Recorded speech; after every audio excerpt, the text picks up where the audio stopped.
Hello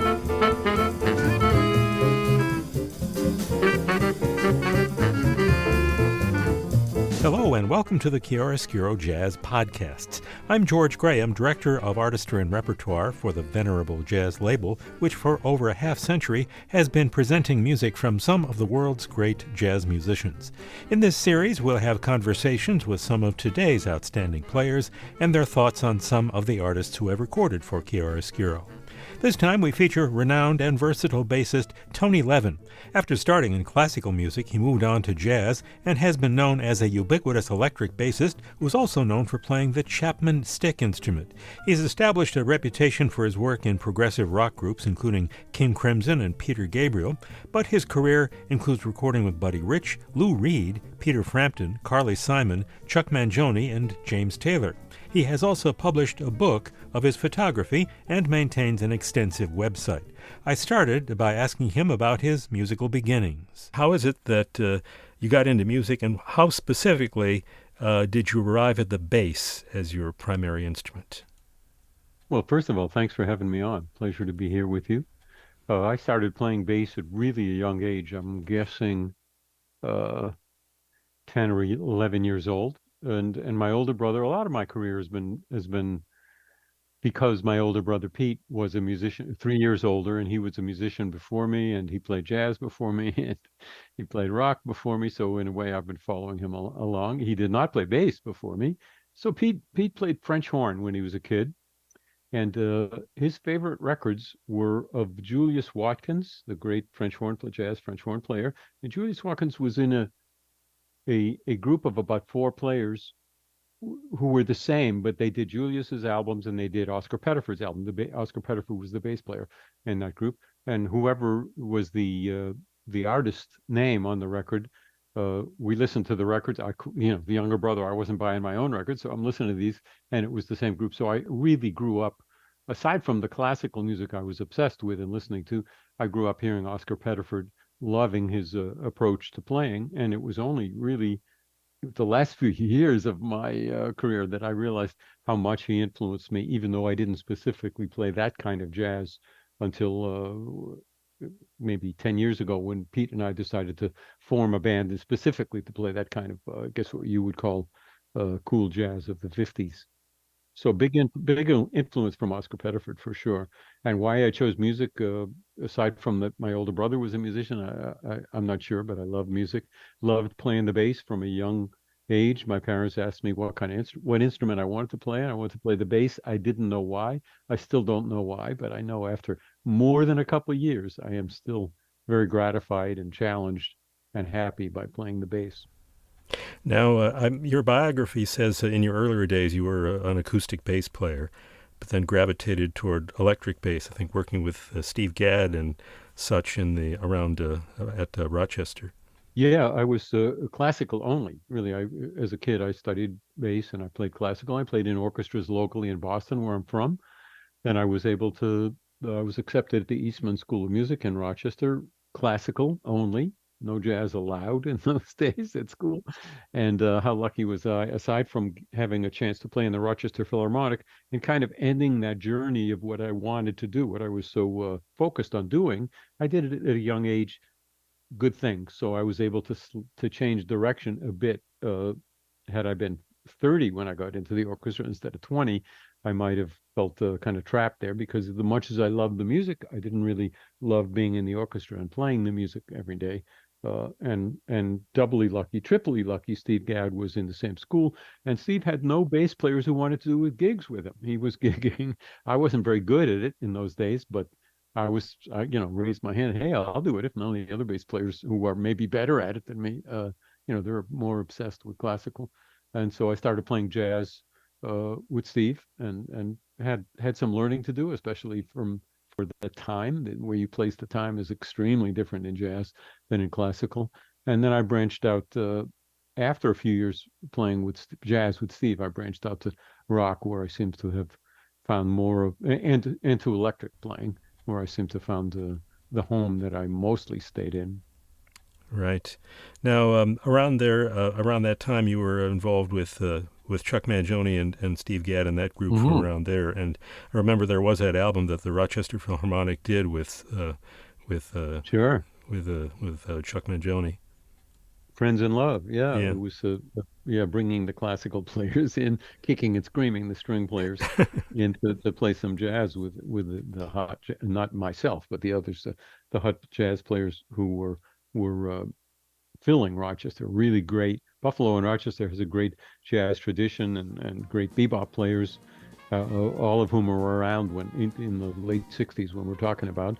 And Chuck pulled them together for that big concert, which was a kind of an influential album, pretty special album.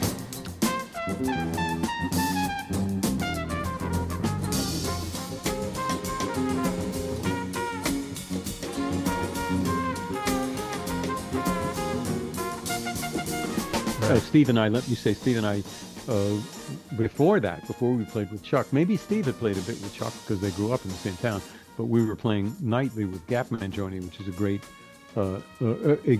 keyboard player, and we were playing two gigs a day, really about 6.5 hours a day.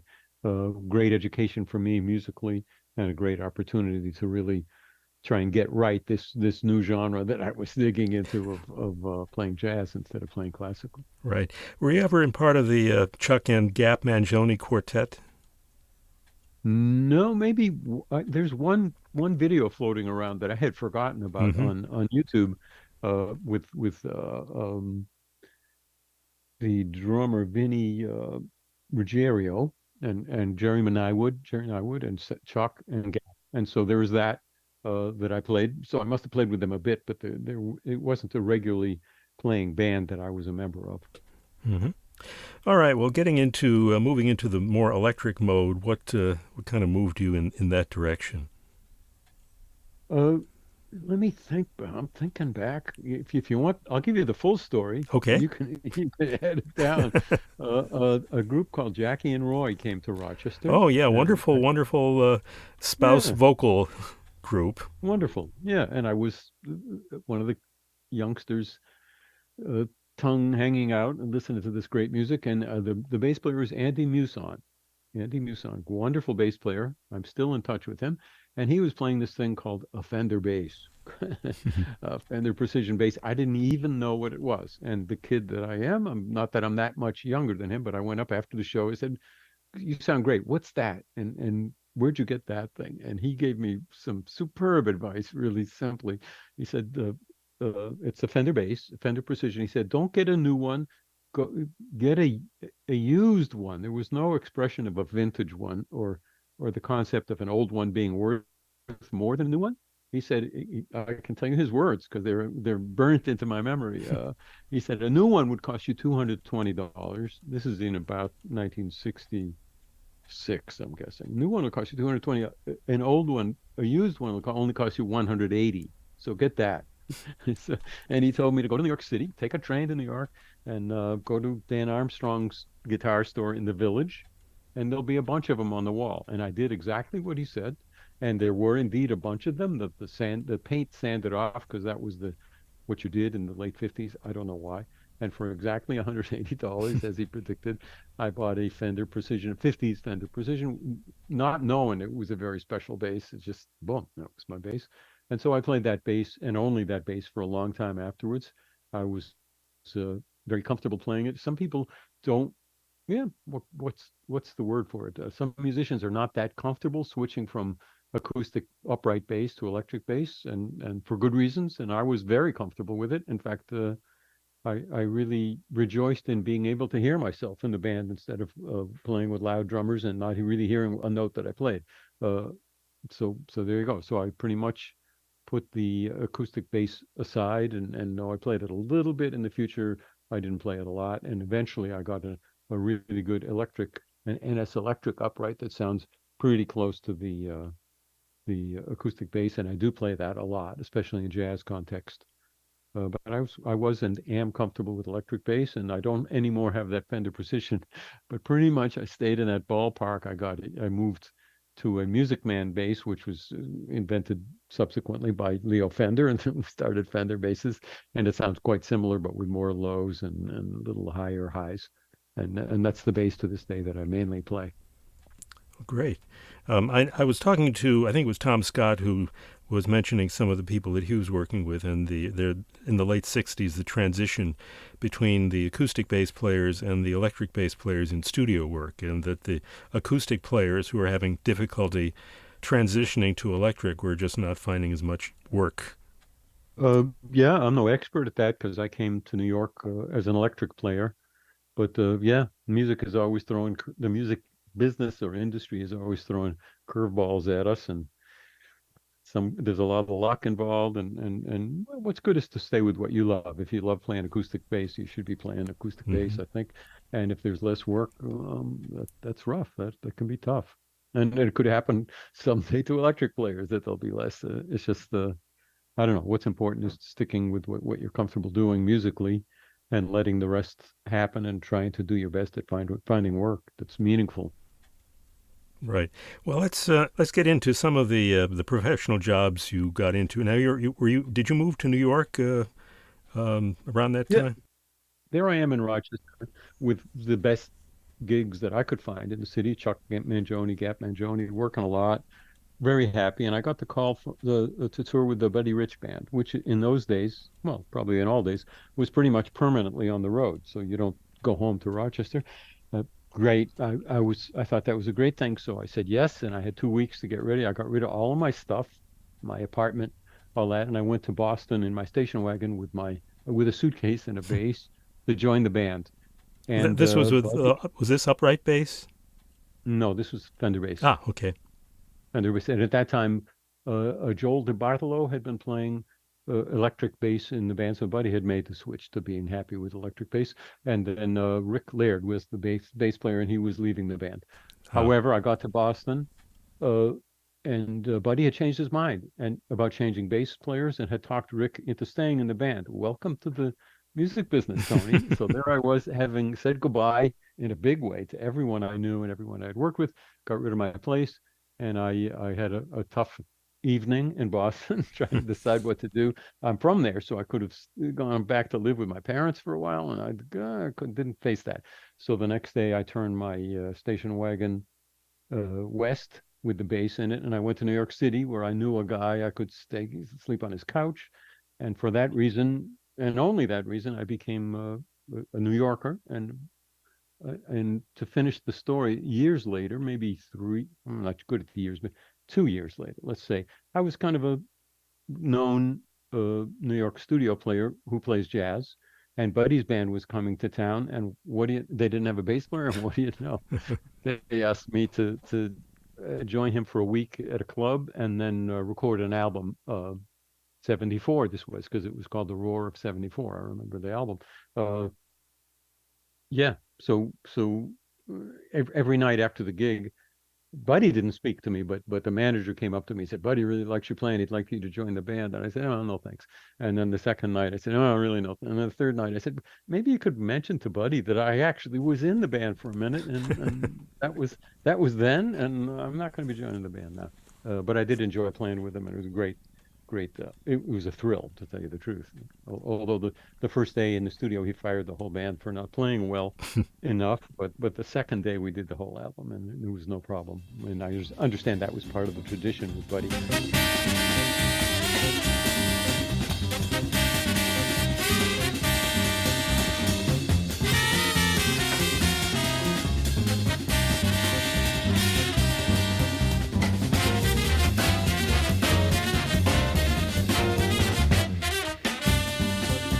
So anyway, from my end of things, that's what brought me to New York.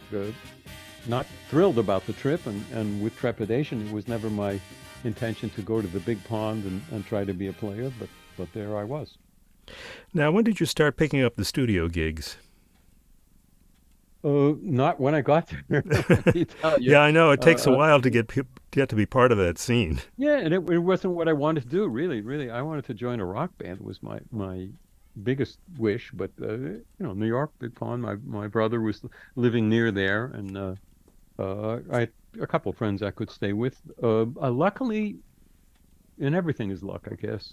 Luckily, I joined a large band, a very unusual band called White Elephant, which was something of a white elephant, and I think on your label are a couple of members of that band. Michael Brecker and George Young were both in that band, and various drummers, great players. So there would be anywhere from 11 to 18 of us, and it was what you call a rehearsal band. We'd start when the studio got quiet late at night. We'd get in there with some assistant engineer who wanted to practice his recording chops, and we'd go maybe from 11 p.m. till 6 Hmm. a.m. jamming and playing stuff. Mike Manieri was the leader of the band and wrote wonderful charts, great players, like I said, a lot of players who would come and go even during the night. And eventually, maybe not the first month or two, I don't remember how many months it took, but some of the players, Donald McDonald especially, who was the drummer, uh, had studio work and needed a bass player. Eventually, the other bass players are busy, and so I started doing jingles actually, and record sessions with Donald, and then that spread to doing work with other players. So within I would say a year, I was doing enough studio playing to somewhat support myself, and I still couldn't quite afford a place in New York. I lived with my brother out up in Danbury, Connecticut, in a trailer for another year. But then eventually, I actually could get an apartment, rent an apartment. So I became a working studio player, which is its own thing, and I liked that. But personally, I got to tell you, again, it wasn't where I was aiming. I just kind of fell into that studio work, happy to have it. But quite a bit later in 77, when I had the chance to tour with Peter Gabriel, which to a studio player means giving up your connections and saying no to enough record sessions that they don't call you anymore, I jumped at the chance, and I knew I'd be happier playing live, which was always my passion and really why I started playing music. So since then, I've thought of myself as a touring musician, a concert playing musician who occasionally gets to do records. Hmm.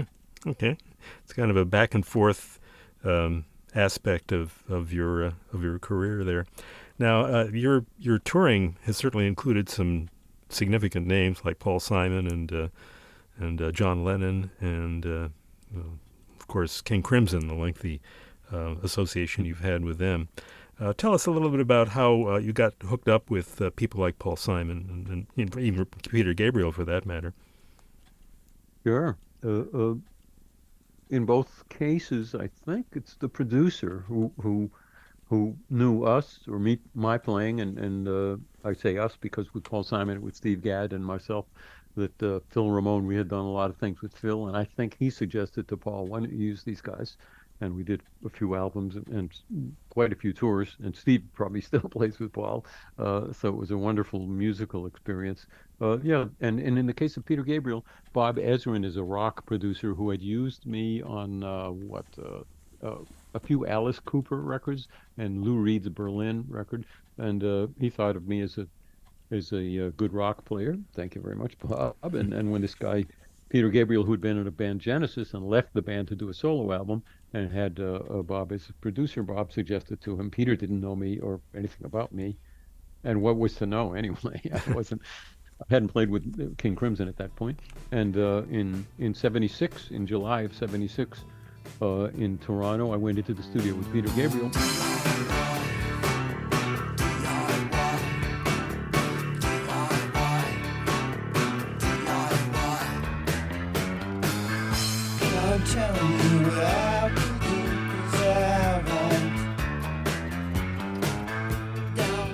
And the same day, I met one of the guitar players, Robert Fripp, who was the founder of King Crimson, and later, 4 years later, I found myself in King Crimson. So amazingly, now, how long has it been since 1976? And I find myself still making music with both of these guys I met on that same day in '76.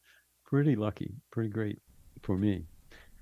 Both of these groups have had kind of storied careers over the years. Especially with King Crimson, do you find yourself, sort of interested? I mean, the music must be pretty intriguing because I know that Robert Fripp is pretty a remarkable composer. Yeah, King Crimson, I was in it from, well, off and on because there have been different incarnations, Hmm. but from '81 until 2 years ago when Robert decided to end it and have the band at least at least unless King Crimson speaks to him in the future and tells him that it needs to exist again. So at least for the time being, I can say that there's no more touring or recording with King Crimson. It was a wonderful experience. I met some amazing musicians whom I'm still in touch with and still making music.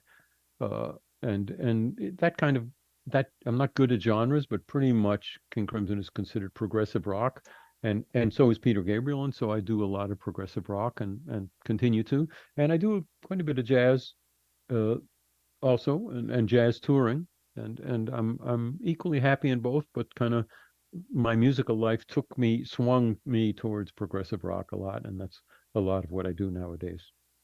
Now, you're well known for being an advocate of the Chapman stick instrument, which is Yeah. quite an interesting device and how it's played. Yeah, you've certainly done your homework, and thank you for that. I heard about the stick. I think it was in that same year, 76, early in 76. Emmett Chapman on the West Coast had invented an instrument that has bass strings and guitar strings both in a stereo output.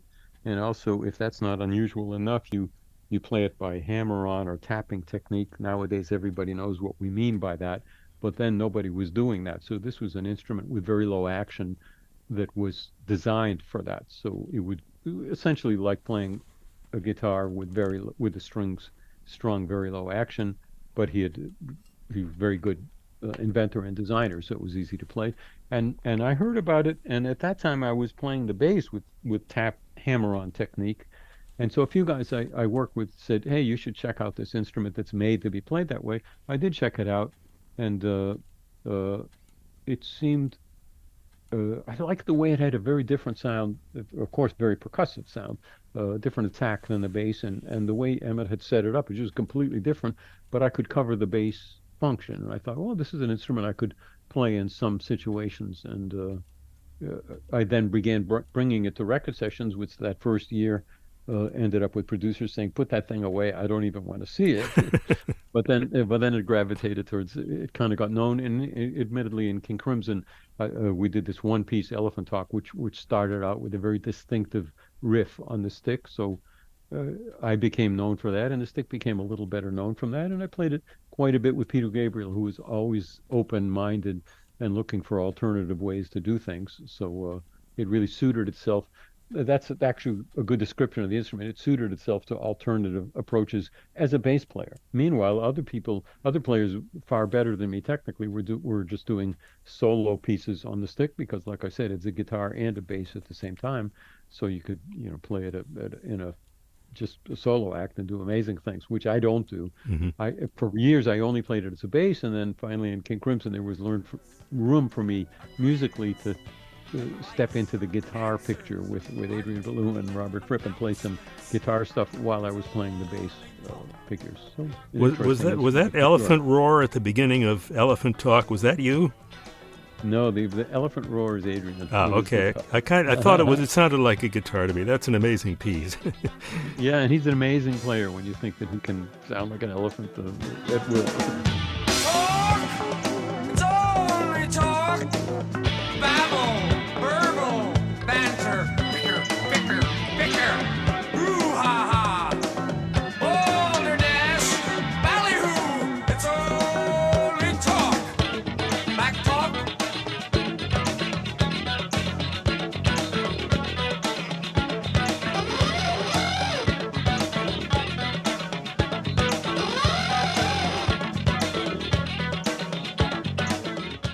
I asked Tony Levin about experiences he has had with artists who record for Chiaroscuro. With Gary Burton, who was on your label, I Mm-hmm. think, Yes. right? Yes. Yeah, I toured with As a Gary sideman, Burton. yeah, right. Mm-hmm. Yeah, and what a great challenge and great experience for a guy who just arrived in New York shortly before that, and suddenly I'm touring with the most famous vibes player and a great player and very it was really challenging for me. He really knew what he expected from the bass player, and he had been the great Steve Swallow who had been playing with him. So Oh, not yeah. the shoes that I'm built to step into, but there I was, and a wonderful guitar player, Sam Brown, and Bill Goodwin on drums. Fantastic. I didn't play a long time with the combo, but I got to tour with them. My first trip to Japan ever was with them, and musically really inspiring for me. Gary's playing for sure, and I learned a lot from being in that band. And I had a good time, it was like jumping into a pool that I wasn't sure I could swim in, and I somehow came out of the pool still alive. Well, that's one of the things about jazz, where you can kind of jump in with players of different generations, and Yeah, if you got the tunes, interesting things can happen. absolutely. For me, one of the factors that makes it challenging, I don't remember what my abilities were as a player in those days. I certainly could play the charts and keep up and play fast. Subsequently, bass players got a lot faster, and I didn't get a lot faster, but that was not a problem back then. But I didn't solo much. I never soloed much, never wanted to solo much. So in a band like that, where Steve Swallow had done memorable solos and lots of them, I was called on to solo a lot, and yike, I was concerned. My memory, which is not always perfectly correct, tells me that we played at Carnegie Hall for some reason. Maybe could there have been a jazz festival? Maybe Newport Jazz Festival had moved to have some of their shows in New York. Anyway, there I was on the stage of Carnegie Hall with a solo coming up, and if that's not fraught enough for me, uh, in the middle of the solo, the strap broke on my electric bass, and it started to fall to the floor. Well, I held it up with my leg, and to continue the solo, which I did, I had to stand on one leg with one knee holding the bass up, and yeah, those things stay with. That's why I'm today. Thank you for this, because I'm remembering that moment. Not my prettiest moment, but I survived it, and the solo ended, and I was able to fasten the strap up again, and life went on, and the song went on, and the guys in the band were, yeah, it's jazz. They didn't mind. They accepted it. Right. I'm not sure what the audience thought. I never asked anyone in the audience what they thought of that. There might be a couple of people say, "Hey, do it again." Yeah, yeah, that was great the way you danced on one foot during your solo. That could have been my trademark, but no. Right. Now, you mentioned George Young, who's another chiaroscuro artist Hmm. that you'd had associations with. Yes, I never played on his album, but we played together in that wonderfully crazy band, White Elephant, which did make an album, and he was lead alto on that. Yeah, we had a, a great time, and I have no stories about him, but all the players who are really at the top of their game, even if it's a different instrument, you learn from them. It's hard to pin down what exactly you learn from each player, but he's super, and I was in learning mode. Maybe I'm still in learning mode, and very lucky to get to play with him and to play with players at his level, and to hope to grow to get myself to the level where I'm equal level with them. Well, let's talk about some of your own projects. Now, maybe you can. Now, you have a website, and this gives you an opportunity to tell our listeners what you might find. You have your bio and other interesting stuff there. Yeah, man, my website has become so big. It's called TonyLevin.com. Again, I tried to find a name that I could remember. And yeah, I've been going at. I started my site really early in the '90s, the early '90s. So I've been at this a long time. I don't even know what all is on there, but mainly there is the schedule of what I have, because I have a lot of tour dates coming up, of course, with Peter Gabriel, and I have this trio called Stickmen that tours a lot, and those tour dates are up there. I try to be as good as I can at keeping up with the up what do you call it, updating the tour dates, because I do have, starting September, I have 5 tours coming with different bands coming up. Uh, so that information is up there, and also whatever release I've just done, and I also release photo books of my photography and editions, collections of my photography. I won't go into that now, but that's all up on TonyLevin.com for anybody who wants to take a peek. Well, great. Well, do you have any advice to people who would like to pursue the music, the bass, and that sort of thing? Wow. That's what I call a big picture Yes. question, and a very good one. Wow. Yeah, music field is wonderful. It's not it hasn't been easy for anyone I know. It comes with its bumps, big bumps. I think my hit on it is when you play music for someone or with someone, you're not doing a job, no matter, maybe you're getting paid, but you're giving something of yourself. It hasn't been defined what that is that you're giving to it. So when inevitably along the years of learning and becoming a professional, when you get rejected and they don't want that, it can't help but be personal because you gave something that you maybe don't even understand. So that's a rough part of our wonderful business of music. The great part is you're doing something very special. I'm so aware nowadays how blessed and how lucky I am, just plain lucky that I get to do these nightly these concerts, which can be magical for the band as much as for the audience. And how lucky is that? But what comes with it is it's tough to take the rejection, and that happens. I guess my advice is that if that were to happen to you, I hope it doesn't. And if something, your band decides you're not the guy for it or something like that, my hope is that you might remember my words and my pointing out that it happened to us all. It happened to Steve Gadd. It happened to, I'm going to look at my list, Gary Burton. It happened to Mike Brecker and George Young. It just happens. And it's tough to take for us all, but the music, the opportunity to play your music seems to be worth continuing anyway into it. And there are always those magical shows you get to do where it's worth more than even money could come up to. And no way to describe how special it is. When I meet fans, sometimes they say, "Oh, that night in at the Pier in 1982 or something was the third best concert I ever came to." And I think that's wonderful. And we all know the experience of being at a concert when something happens we can't describe it. It's just awesome, and we never expected it to be that good. So people who aren't musicians, I think, ought to know that it's the same for us playing this show, even though we play them every night. The opportunity for magic to happen and for something transcendent to happen is there every single night. And how precious is that? And how special it is, even if it doesn't happen 2 nights out of 10. How precious is it to be a musician and have the chance for that to happen? Well, great. I'm about talked out on that subject.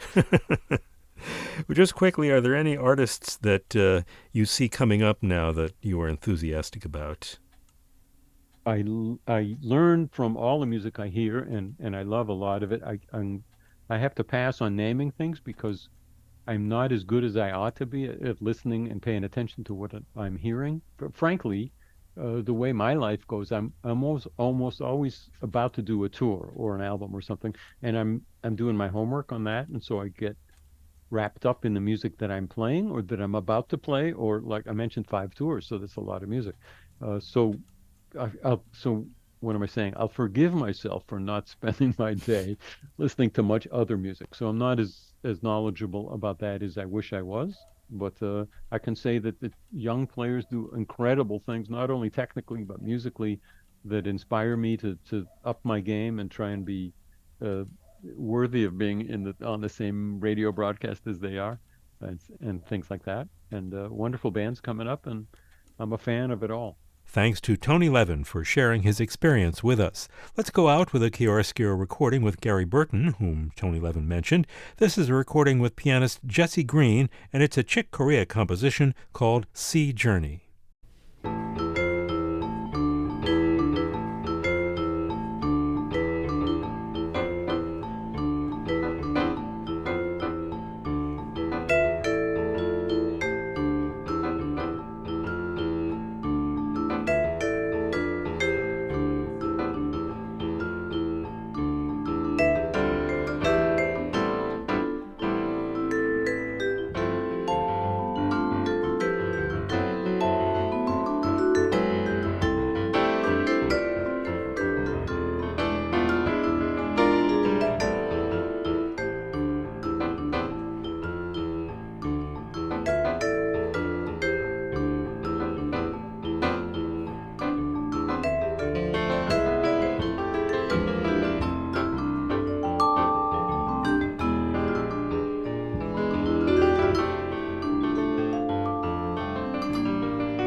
Sea Journey with Jesse Green on piano and Gary Burton on vibes from the chiaroscuro release Sea Journey. You can find information about this and over 100 other titles on chiaroscuro on our website at chiaroscurojazz.org, where you can find more of these podcasts. And why not subscribe to the Chiaroscuro podcast wherever you get your podcasts? Join us next time for another conversation with a notable figure from the music world. This is George Graham, your producer for the podcast series. Our co-producer is Jim Della Croce. Thanks for joining us.